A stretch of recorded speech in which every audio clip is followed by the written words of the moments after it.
돈가스집 맞나? 집 부근에 있는 돈가스집.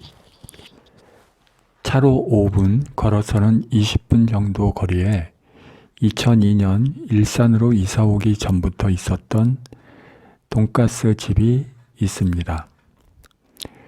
그런데 이 집은 돈가스 맛보다는 기분 내러 갈 때가 많습니다.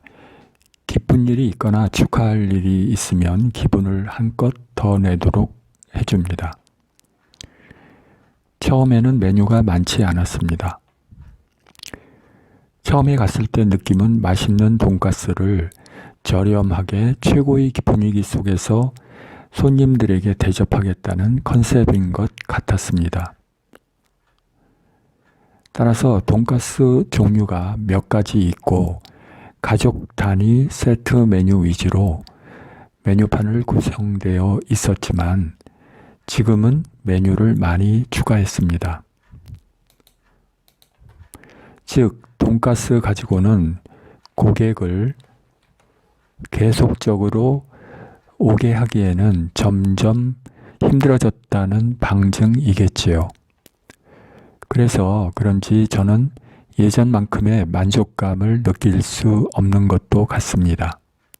그래서 이제는 각종 쌀국수를 과감히 도입하여 2인자 역할을 톡톡히 하는 메뉴가 되었습니다. 인디언 빵 기본 제공. 모 패밀리 레스토랑에 가면 메인 디쉬가 나오기 전에 생크림과 빵이 나오죠.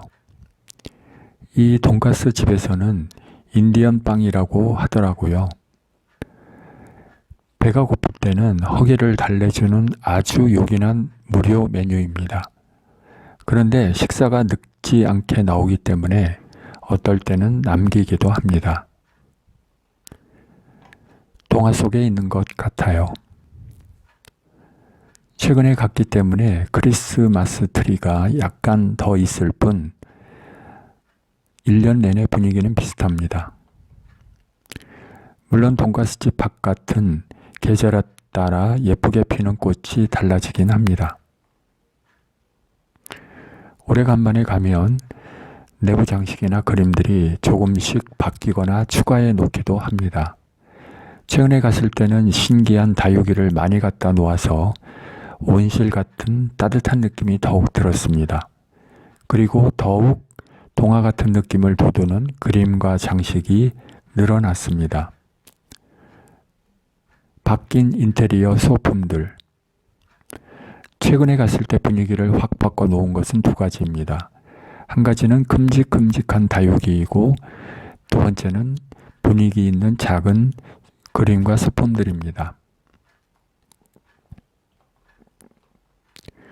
다육이는 큼직큼직해서 굳이 가까이 가서 볼 필요가 없었고 작은 그림들과 소품들은 맥락은 없는 것 같은데 은근히 동화 같은 분위기를 더욱 예쁘게 해주었습니다. 돈가스집 바깥에 적당한 조명과 소품 및 식물. 이 돈가스집에 오면 항상 원두 커피와 차를 마시며 바깥의 분위기를 느끼기 위해 원형 테이블에 둘러앉습니다. 바깥이지만 따뜻한 분위기 때문에 빨리 일어나기가 아쉬울 때가 많습니다. 날씨가 적당하면 한참 동안 앉아 있기도 합니다. 돈가스집 주인이 마음이 궁금해집니다. 갈 때마다 느끼지만 이 집 주인의 인테리어에 대한 내공은 굉장합니다. 어떻게 이런 동화 같은 인테리어를 할 생각을 했으며 각종 소품은 어떤 아이디어로 생각해낼 수 있을까 궁금해졌습니다. 또한 저희가 처음 가본 것은 20년이 가까워 가는데 어떻게 한결같이 파스텔 톤의 벽이며 천정 등을 유지할 수 있을까 하는 의문이 듭니다. 물론 이런 것이 오랫동안 쌓아온 노하우이며 영업 비밀 아니겠습니까? 오래오래 계속 영업을 해서 추억의 돈가스 집에 모여 예전의 기억들을 깔깔거리며 이야기할 수 있는 장소를 제공해 주었으면 하는 바람입니다.